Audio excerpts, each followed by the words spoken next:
தற்பொழுது கொடூரமாக நாய்க்கடியால் பாதிக்கப்பட்டிருக்கக்கூடிய சுரேஷ் அவங்களுடைய தந்தை ரகு நம்மோடு இருக்கிறார். சார் வணக்கம். இப்போ குழந்தையுடைய ஸ்டேட்டஸ் எப்படி இருக்காங்க? நல்லா இருக்காங்களா? பேசுறாங்க? பேசுறாங்க. ஒன்றும் பிரச்சனை இல்லை. இப்போ என்ன பண்றாங்க, டிஸ்சார்ஜ் பண்ணி வெளியே அனுப்புறேன்றாங்க.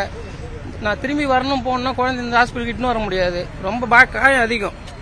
திடீர்னு எதனா ஒன்று ஆயிடுச்சு, வெயிலில் போயோ ஒரு சைக்கிளில் போய் ஊந்துச்சுன்னா ஒன்றும் பண்ண முடியாது. மூளை பாதிக்கலாம், எது ஒன்றா ஆகும். நாளைக்கு அது படிக்கணும், கட்டி கொடுக்கணும் அந்த குழந்தைய. நான் புரியுதுங்களா? அதுக்கு நான் என்ன பண்றது சொல்லுங்க. கவர்மெண்ட் மூலியமா தான் சிஎம் சார் எதனா பார்த்து எனக்கு செய்யணும். இப்போ தலையில எவ்வளவு தையல் போட்டிருக்காங்க, எப்படி இருக்கு? மேக்ஸிமம் ஒரு 40-50 தையலுக்கு மேல இருக்கு. ஃபுல்லா ரவுண்டா இருக்கு. தலை ஃபுல்லா ரவுண்டா இருக்கு. இந்த பேக் சைடு ஃபுல்லா அப்படி ஃபுல்லா ஃப்ரண்ட்ல அடிபட்டிருந்தாலும் எனக்கு பயம் இல்ல. பேக் சைடு எனக்கு ரொம்ப பயம் தான். அது எனக்கு ஸ்கேன் ரிப்போர்ட்லாம் நீங்க பாத்தீங்களா? அவங்க இருக்கு, இன்னும் பார்க்கல. டாக்டர் என்ன சொல்றாங்க? டாக்டர் என்ன சொல்றாங்க, கம்ப்ளீட்டா ரெடி ஆயிடுச்சு குழந்தை, இங்க இருந்தா இன்ஃபெக்ஷன் ஆகும், நீங்க வீட்டுக்கு இட்டு போங்க. நான் வீட்டுக்கு இட்டு போனா அங்க இருந்தா எல்லாம் வந்து பாப்பா, அங்க இன்ஃபெக்ஷன் ஆகாதா?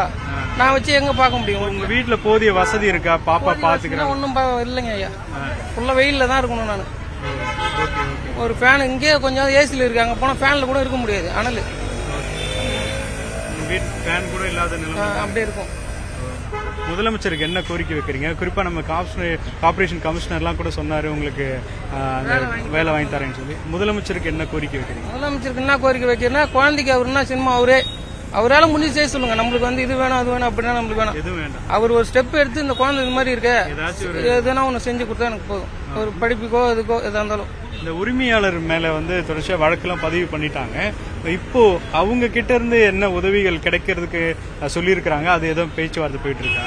அவர் வந்து அந்த குழந்தைக்கு என்ன ஒரு அமௌண்ட் தரேன் அப்படின்னு சொல்லியிருக்காரு. அது இன்னும் பேச்சுவார்த்தையில் தான் இருக்கு. ஆனா இன்னும் வாங்கல. கன்ஃபார்மா வரல கையில. பேச்சுவார்த்தையில் இருக்குது. அவரே தரம் சொல்லியிருக்காரு. அது எவ்வளவு தராதுன்னு நம்மளுக்கு தெரியாது.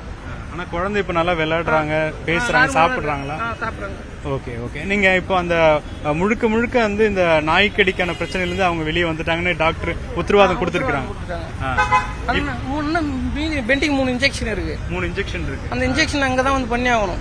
செக்கப்புக்கு இங்கதான் வரணும். அதுக்கு எப்படி பணம் செலவு? அதுக்குதான் ஒன்னும் புரியல. இல்ல அதுக்கு விளக்கம் கேட்டதுக்கு அவங்க எதுவும் சொன்னாங்களா டாக்டர் தரப்புல இருந்து? அது எதுவும் சொல்ல. என்னோட ட்ரீட்மெண்ட் முடிஞ்சிருச்சு, நீங்க கிளம்புங்க அப்படின்னாங்க. அவ்வளவுதான். அதுதான் உங்களுக்கு பெரிய கவலை. ஆனா இன்னைக்கு டிஸ்சார்ஜ்னு சொல்லிட்டாங்க. சைன் பண்ணிட்டாங்க. சைன் பண்ணிட்டீங்க? அவங்க டாக்டர் சைன் பண்ணிட்டாங்க. நான் பண்ணல. நீங்க பண்ணல.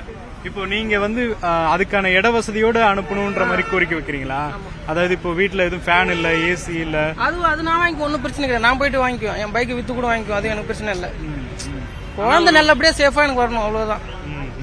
கொஞ்சம் இன்னும் ஒரு 5 நாள் வச்சிருந்து கொஞ்சம் ஒரு 2 இன்ஜெக்ஷன் போட்டு அனுப்பிச்சு விட்டோம். தெம்பாயிட்டு இருந்தா எனக்கு எந்த பிரச்சனை இல்லை. போயிடும். நாங்க அப்புறம் போய் பாத்துக்கோம். நான் திரும்பி போயிட்டுனா வந்து இருக்க முடியாது. நீங்க என்ன வேலை செய்யறீங்கன்னா? இப்போ நான் வந்து பெரிய ஆள் வேலை தான் செஞ்சு வந்தேன். சென்ட்ரிங் வேலை அந்த மாதிரி. போனாதான் எனக்கு சம்பளம். ஒரு வாரமா போல, 10 நாளா போல. என்ன பண்ண முடியும் நானு? சரிங்க. தமிழ்நாடு முதலமைச்சர் சார்பில் ஒரு பெரிய கோரிக்கை வைக்கப்பட்டிருக்கு. குறிப்பா பெரியாள் வேலை செஞ்சு சின்ன வேலை செய்யக்கூடிய அவருக்கு வந்து தன்னுடைய குழந்தைய வந்து வீட்டில் வைத்து பார்த்துக்கிறதுக்கு கூட கடுமையான சிரமம். அதே மாதிரி தொடர்ச்சியா மருத்துவ சிகிச்சை கொடுக்கணும் அப்படின்னாலும் அவங்களுக்கு வந்து குறிப்பா இப்போதைக்கு அடுத்தடுத்து 3 இன்ஜெக்ஷன் போடணும். அதுக்கான ட்ரீட்மெண்ட் செலவு, இது போன்ற பல பிரச்சனைகள் இருக்கிறதுனால உடனடியாக அரசு அதற்கான பதில் அளிக்கணும். தொடர்ந்து தன்னுடைய குழந்தைக்கு உடல்நிலை பாதிக்கப்படாமல் இருப்பதற்கு ஒரு தொகை வந்து டெபாசிட் பண்ணாங்கன்னா தொடர்ச்சியாக வந்து இந்த மருத்துவ செலவுகளை பார்க்க முடியும் அப்படிங்கிற ஒரு கோரிக்கையை ரகு அவர்கள் வைத்திருக்கிறார்கள். ஒளிப்பதிவாளர் ஆனந்தராஜுடன் வேல்முருகன், நியூஸ் 18 தமிழ்நாடு.